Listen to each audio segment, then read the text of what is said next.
Rachel Rose here for Martial Arts Mindset. Excuse my greasy face, I've just oiled my skin. And I wanted to come on here and discuss Daniel Dubois because there is a lot of talk at the moment about did Daniel swallow the fight?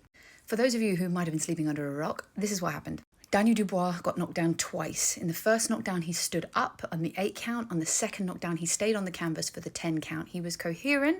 He was propped up onto his arm, but he stayed down. He took time to get back up, which meant that the ref called the fight, crowning Usyk undisputed for the 3rd time. Now, here's my 2 cents, my opinion. You can take it or leave it.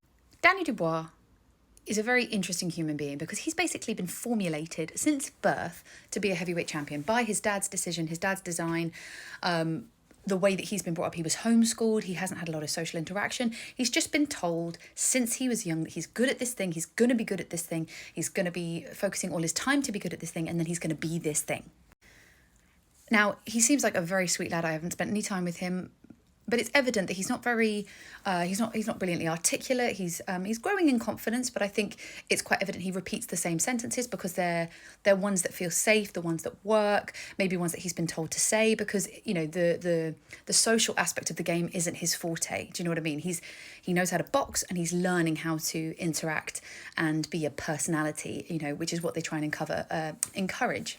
But if you've been told your whole life that you're good at this thing and that you're going to achieve this thing, but if there is a missing piece within you that genuinely believes that you can do that thing, and I'm not saying that that's what has happened, but let's say he's on the canvas, right? And internally his voice is saying, I can't do this. I can't do this. His whole team might be saying, you can do this, get up, you can do this. Or other people who are witnessing it going, he can do this, he can do this, he's coherent, he could get up. If his voice within is saying, I can't do this, he ain't getting back up.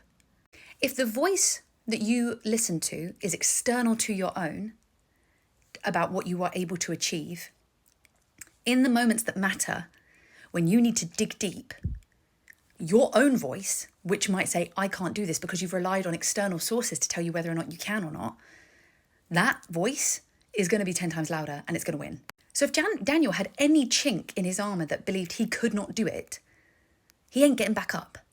So although his team have been instilling, you can do it, you can do it, you can do it, if that piece wasn't born, like he became a boxer for somebody else, if it wasn't born from within, that's going to be a very hard piece to formulate. He has to find that for himself because that's what other boxers do when they're on the canvas and they keep getting back up. It's because they have it within.